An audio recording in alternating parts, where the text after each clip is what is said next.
Renato Gaúcho apresenta A Força do Amor.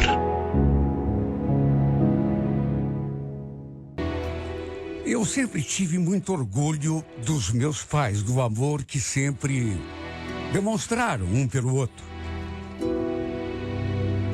Sempre fui cercado assim de muito carinho e muita atenção ali em casa. Não sei se pelo fato de ser filha única, só sei dizer que mimaram demais. Eu sinceramente não lembrava de já ter ouvido uma briga entre os dois. Quer dizer, briga assim, mais séria, né? Claro que todo casal discute uma vez ou outra, mas era coisa assim de momento. Dali a pouco, já estavam juntos de novo. Eu ficava ali no meu canto, só observando, e me sentia tão bem, tão em paz, quando via que eles estavam assim, se dando bem, numa boa. Tudo que eu mais queria na vida era que eles me dessem um irmãozinho. Só que não sei porquê, não quiseram ter mais filhos. Foi quando eu tinha quase 15 anos que as coisas, infelizmente, começaram a mudar ali em casa. Lembro que um dia estava ali na casa da minha amiga, que morava do lado. Estávamos ali conversando, sentadas na escadinha da varanda, quando de repente começamos a ouvir aquele bate-boca. E vinha exatamente da minha casa. Eram meus pais discutindo. Na verdade, era mais a voz da minha mãe que a gente ouvia. Lembro que, a uma certa altura, eu ouvi ela dizendo: "Você vai me pagar, Sérgio. Isso não vai ficar assim, viu?" Escutei também a voz do meu pai, só que num volume assim mais baixo. "Calma, Arlete, calma, vamos conversar. Não tenho nada que conversar com você. Eu quero que você arrume as suas coisas e suma daqui."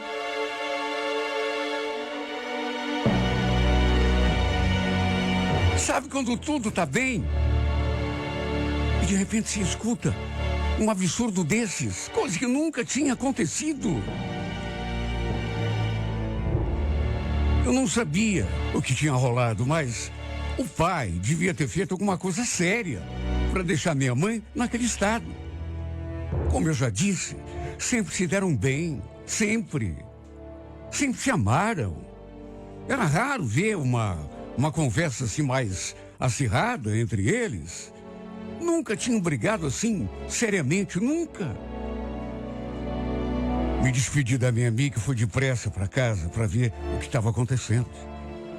Eu, inclusive, escutei a minha mãe dizendo outras coisas. Assim que entrei pela porta, vi que tinha um monte de coisas no chão. Com certeza, ela devia ter atirado. Minha mãe, inclusive, chorando. Os dois no quarto. Me aproximei da porta, em tempo de ouvir a minha mãe falando aquilo. "Você jogou tudo fora, Sérgio. Você jogou tudo fora." Depois disso, o incrível.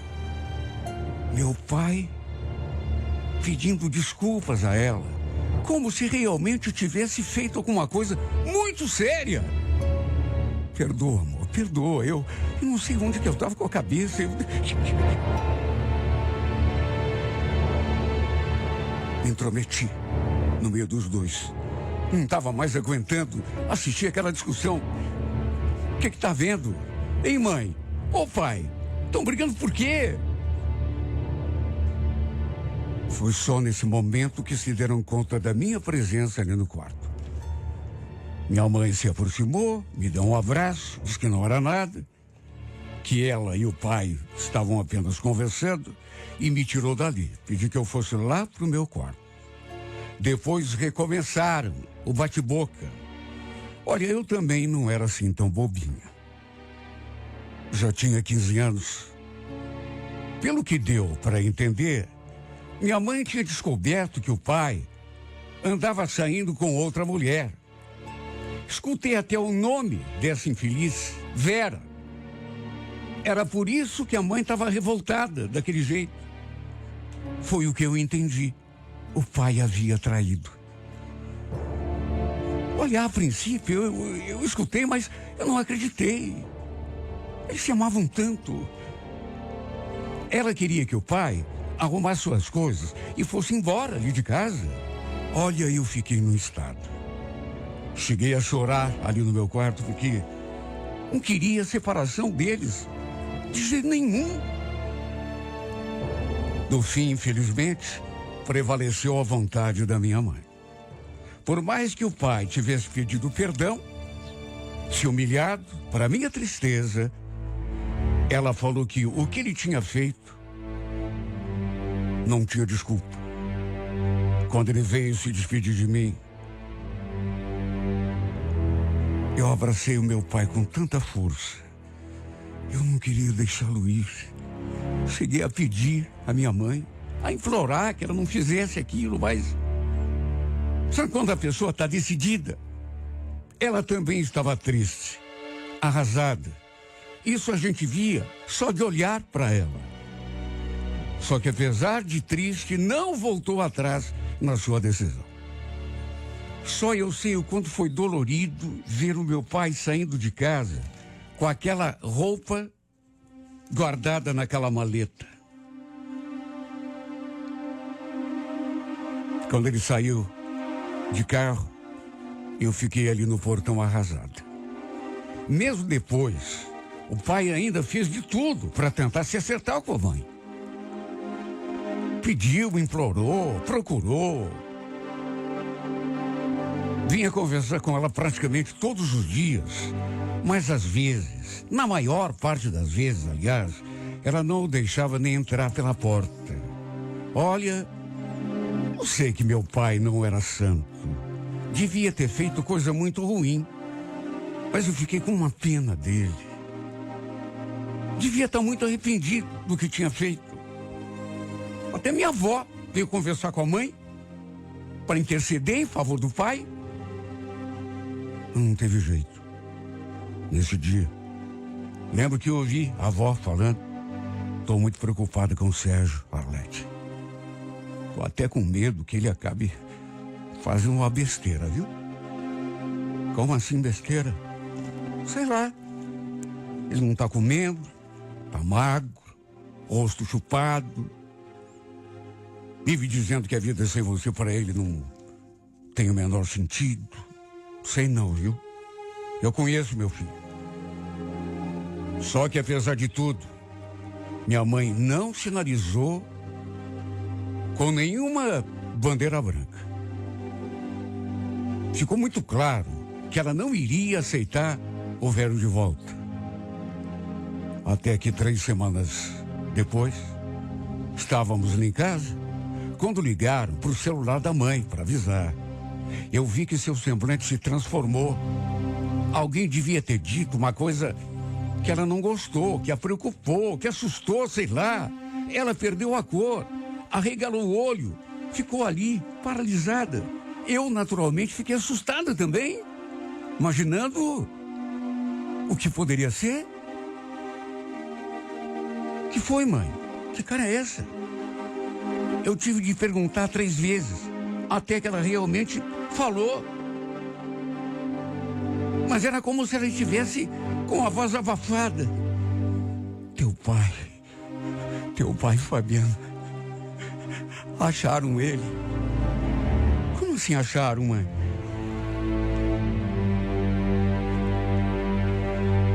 Acho que ela parou na metade, para não me assustar.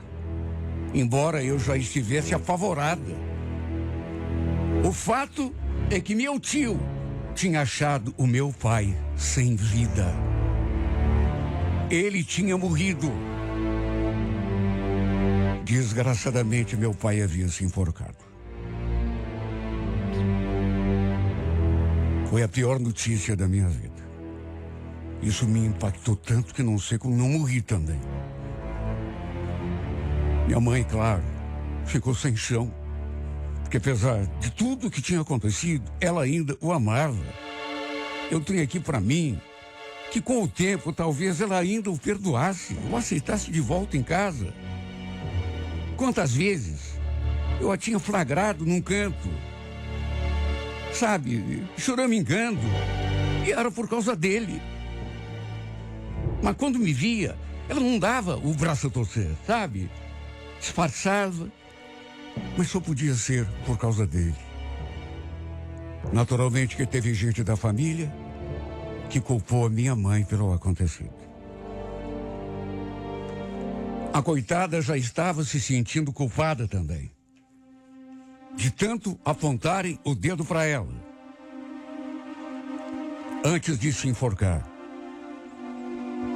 o pai havia escrito uma carta direcionada à minha mãe. Foi a minha avó que entregou. Só que não me perguntem por quê.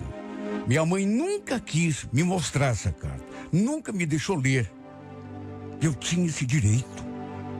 Meu Deus, eram as últimas palavras do meu pai. Ela nunca me mostrou essa carta. E nunca falou também o que estava escrito ali.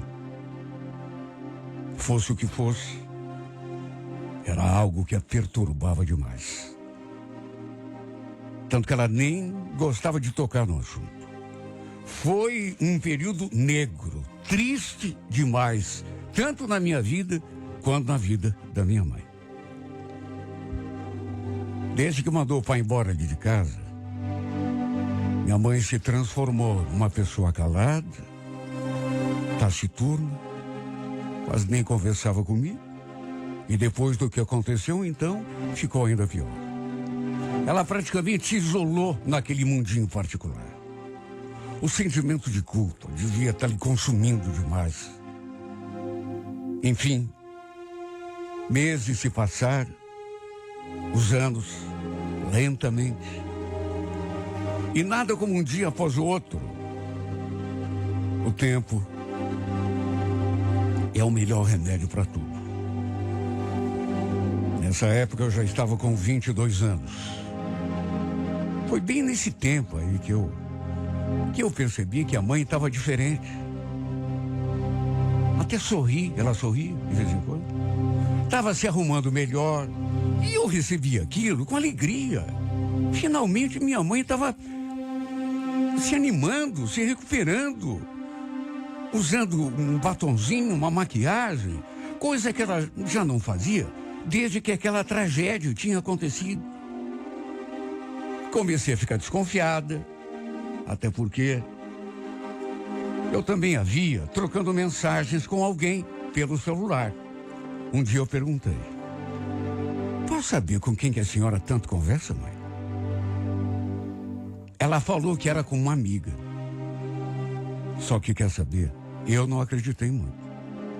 Algo me dizia que não era amiga, coisa nenhuma. Que, na verdade, ela devia ter conhecido alguém especial. Quem sabe até já estivessem saindo, porque, repito, ela começou a mudar, a se cuidar melhor. E nenhuma mulher começa a se arrumar melhor por causa de uma simples amiga. Bom, fosse o que fosse, estava fazendo bem demais para ela. Por isso dei força.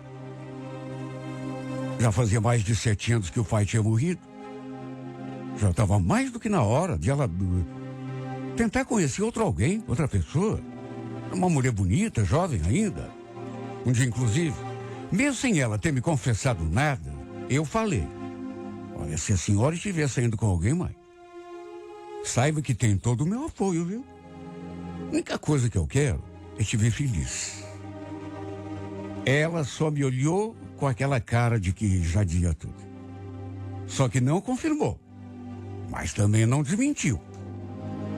Ainda demorou um tempo até que ela finalmente resolvesse a se abrir comigo. Fabiana, estou pensando em convidar uma pessoa para ver o almoço com a gente. Domingo agora. Tá tudo bem para você? Claro que tá, mãe, imagine. Aliás, demorou, hein?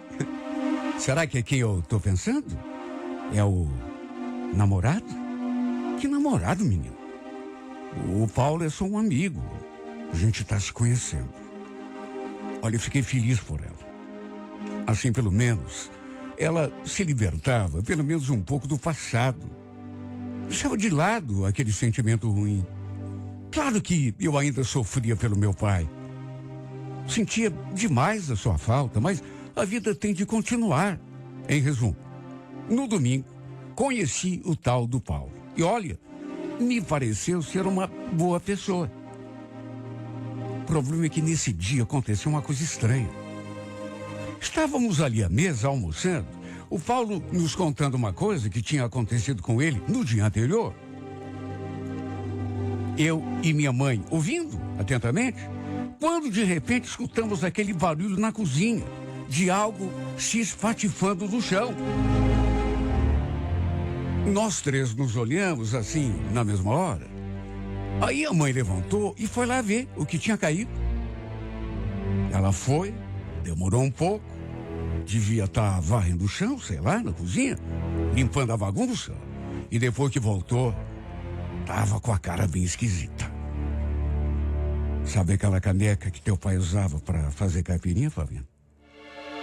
Sei, mãe. Foi ela que quebrou? Foi. Estranho. Ela estava guardada no armário, estava lá no fundo. Você mudou de posição para pegar alguma coisa? Eu? Não, mãe. Para falar a verdade, nem lembro dessa caneca. Então eu sinceramente não sei como que essa caneca foi aqui no chão daquele jeito. Estava no armário e no fundo. Olha, foi realmente um mistério. Eu percebi que a mãe ficou ressabiada. Imagine, como que uma caneca sai de uma prateleira e cai no chão? O vento não tinha sido. Até porque era uma caneca assim, relativamente pesada. Eu percebi que ela ficou estranha o resto daquele almoço. O Paulo passou a tarde toda ali com a gente. Mas, de qualquer maneira, sei lá, ficou um clima esquisito. Já era noitinha quando ele se foi. E a grande verdade é que a partir daquele dia, coisas estranhas começaram a acontecer lá em casa. Barulhos à noite, passos pela casa. Uma noite eu escutei a descarga do banheiro. Pensei que fosse minha mãe que tivesse levantado da cama para fazer xixi. Aí levantei e fui dar uma conferida. Só que não tinha ninguém no banheiro. A casa estava toda às escuras. Ainda fui conferir lá no quarto dela e adivinha? Ela estava deitadinha debaixo do cobertor, dormindo feito um anjo. Comecei a me perguntar, meu Deus, quem que puxou essa descarga? Será que eu confundi? Não, é um ruído assim tão característico. Eu juro que escutei. Comentei com ela no dia seguinte e ela também achou estranho. Inclusive, me contou que também andava ouvindo uns barulhos assim fora do comum, durante a noite principalmente. E às vezes, tinha também a estranha sensação de estar sendo observada. Quando ela me contou isso, cheguei a me arrepiar. Tudo começou no dia em que o Paulo veio à nossa casa pela primeira vez. Só que eu juro, nunca liguei uma coisa na outra. Mas um dia, a mãe veio me falar. Fabiana, sei que pode parecer bobagem, mas você acredita em um fantasma, essas coisas do além? Eu, mãe, mas por que a senhora está perguntando isso? Não sei. E se essa casa tiver mal assombrada? Mal assombrada? Mas a troco de quê? Até que ela perguntou aquilo que ela estava querendo perguntar, na verdade. Eu tô com um palpite. Que palpite, mãe? Eu acho que é teu pai. Pai? Mas como assim o pai? O pai, eu sei. Pensa que eu não sei? Que ele morreu? Não pode ser o espírito dele.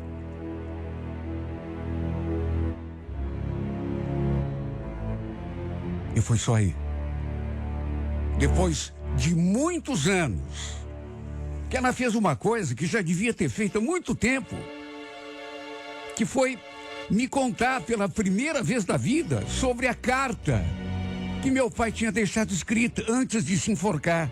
Segundo ela, entre outras coisas, ele tinha escrito: nunca vou deixar você ficar com outro homem, Arlete. Você é minha mulher para sempre. Mesmo depois de morto, esteja onde estiver, vou sempre estar presente na tua vida. Nunca vou permitir que você coloque outro no meu lugar. Imagine como que eu fiquei quando ela me contou isso. Pedi para ver a carta. Não que estivesse duvidando, mas eu queria ler, eu mesma. Mas ela falou que tinha jogado fora, rasgado e posto fogo. Mas as coisas que ele tinha escrito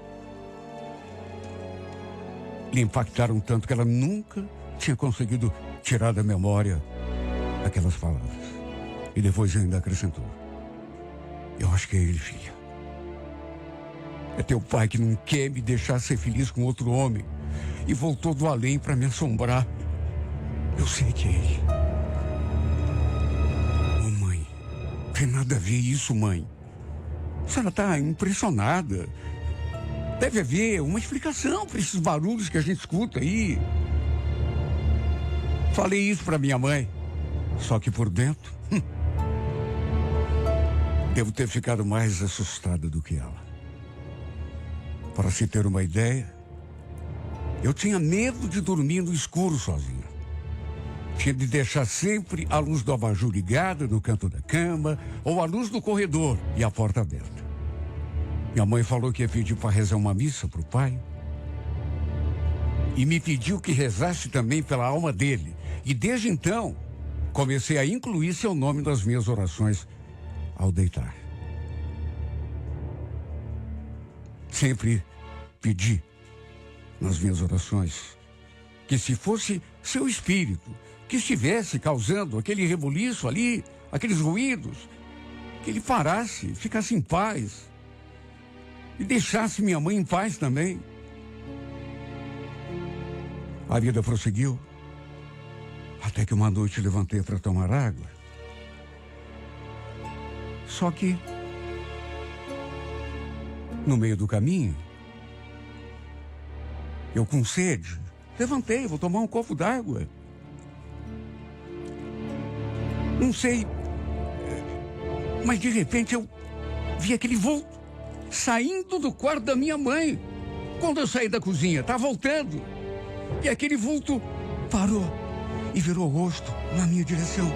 E naquela hora, eu pude ver nitidamente que era ninguém menos do que o meu pai, eu juro. Todos os pelos do meu corpo se arrepiaram.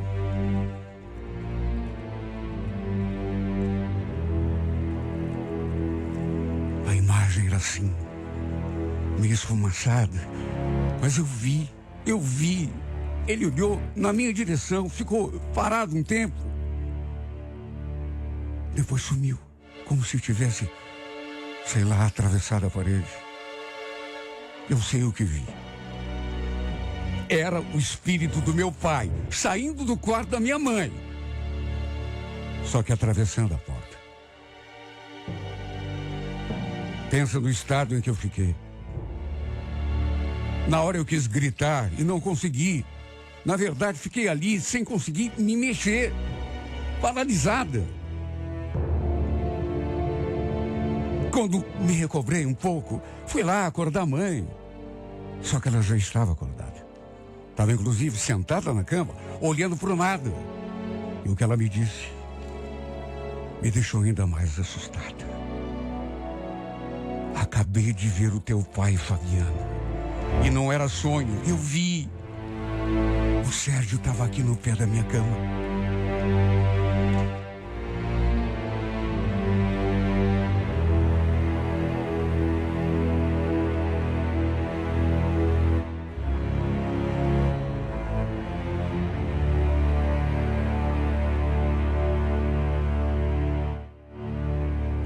Quando lhe contei que também eu tinha visto.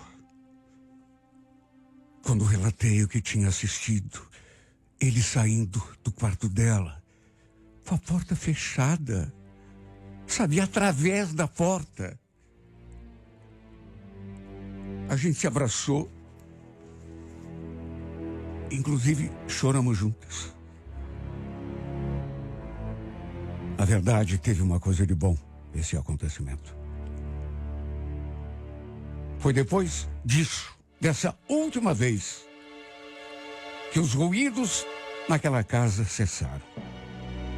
Depois desse dia, nunca mais ouvimos nem vimos nada. Nem imagem esfumaçada, nem vulto, nem ruído de descarga, nem torneira pingando na cozinha, que quando a gente chegava lá não estava pingando coisa nenhuma. Repito, nunca mais ouvimos nem o ruído, nem vimos vulto nenhum. Minha mãe estava até pensando em terminar o relacionamento com o Paulo, porque ficou tão sugestionada, tão apavorada, mas como tudo cessou depois daquele dia, ela continuou o namoro. E quer saber? Eu achei bom. Que ótimo que ela não se afastou do Paulo. Porque eu, melhor do que ninguém, sei o bem que ele está fazendo para ela. Ainda bem que o espírito do meu pai sossegou. Aceitou. Pelo menos é isso que eu acho que aconteceu. Aceitou que a mãe pudesse refazer a vida ao lado de outra pessoa, outro homem. Porque ela continua viva. E no fundo, eu sei que, bem lá no fundo, ela ainda o ama, ainda sente a sua falta. Sofre por ele também. Mas a vida tem de continuar.